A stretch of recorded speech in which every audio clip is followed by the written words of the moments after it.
જૂનાગઢના ધારાસભ્ય Sanjay કોરડિયાનું fake Instagram અને ફેસબુક આઈડી બનાવવામાં આવ્યું છે। બે અલગ અલગ મોબાઈલ નંબર પરથી અજાણ્યા શખ્સોએ તેમનું ફેક એકાઉન્ટ બનાવ્યું છે। ધારાસભ્ય કોરડિયાની પ્રતિષ્ઠાને નુકસાન પહોંચાડવાના ઈરાદે ફેક આઈડી બનાવવામાં આવ્યું છે। કોઈ જ માહિતી મેળવવા કે છેતરપિંડી કરવાના ઈરાદે પણ બનાવ્યું હોય તેવું હોઈ શકે। સોશિયલ મીડિયાના ફેક એકાઉન્ટને લઈને કોરડિયાના પીએએ ફરિયાદ નોંધાવી છે। જૂનાગઢના બી ડિવિઝન પોલીસે આ મામલે તપાસ હાથ ધરી છે। સંવાદદાતા સાગર ફોનલાઈન પર જોડાઈ ગયા છે। સાગર, ધારાસભ્ય સંજય કોરડિયાનું ફેક એકાઉન્ટ બન્યું છે, આ મામલે પોલીસ દ્વારા શું તપાસ? જી બિલકુલથી વાત કરવામાં આવે તો જૂનાગઢના જે ધારાસભ્ય છે સંજયભાઈ કોરડિયા અને અગાઉ પણ સંજયભાઈના જે એમના સોશિયલ મીડિયાના એકાઉન્ટો હોય છે એ એકાઉન્ટો એમને ભળતા નામ જે બનાવવામાં આવતા હોય છે।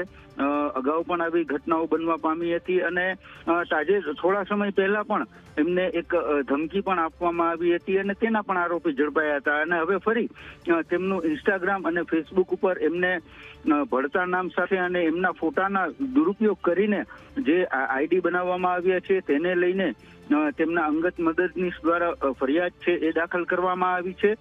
હાલ ધારાસભ્ય છે એ વિદેશ પ્રવાસમાં હોય તેને લઈને તેમના જે અંગત મદદનીશ દ્વારા ફરિયાદ દાખલ કરવામાં આવી છે। જે મુખ્ય ઉદ્દેશ્ય છે કે એમની કોઈ ક્યાંક ને ક્યાંક એમની પ્રતિષ્ઠા ખરડાય તેવા પ્રયત્નો અથવા તો તેવી કોઈ પોસ્ટ મૂકવામાં આવે અથવા તો કોઈ છેતરપિંડી છે એ પણ એના દ્વારા થઈ શકે છે, તેને લઈને આ ફરિયાદ છે એ દાખલ કરવામાં આવી છે। અગાઉ પણ ધારાસભ્યએ લોકોની જાણ માટે આ પ્રકારના જે એમના ફેક આઈડી છે એમનાથી દૂર રહેવા પણ અપીલ કરી હતી અને હવે ફરી એક વખત ઇન્સ્ટાગ્રામ અને ફેસબુક પર એમની જે ફેક આઈડી છે એ જોવા મળી રહી છે, તેને લઈને જે બી ડિવિઝન પોલીસમાં ફરિયાદ નોંધાઈ છે અને જૂનાગઢ જિલ્લાની સાયબર ટીમ અને જે ટેકનિકલ ટીમ છે એ આ સમગ્ર મામલે છે તે તપાસ હાથ ધરી છે। જે બે મોબાઈલ નંબરનો તેમાં ઉપયોગ કરવામાં આવ્યો છે એ મોબાઈલ નંબર ધારક કોણ છે, ક્યાંથી તે ઓપરેટ થાય છે, દેશમાંથી છે કે વિદેશમાંથી ક્યાંય કોઈ અન્ય દેશોમાંથી તેનું ઓપરેટિંગ થાય છે તે દિશામાં પણ તપાસ છે તે હાલ હાથ ધરવામાં આવી છે। જી આભાર સાગર, સમગ્ર માહિતી આપવા બદલ।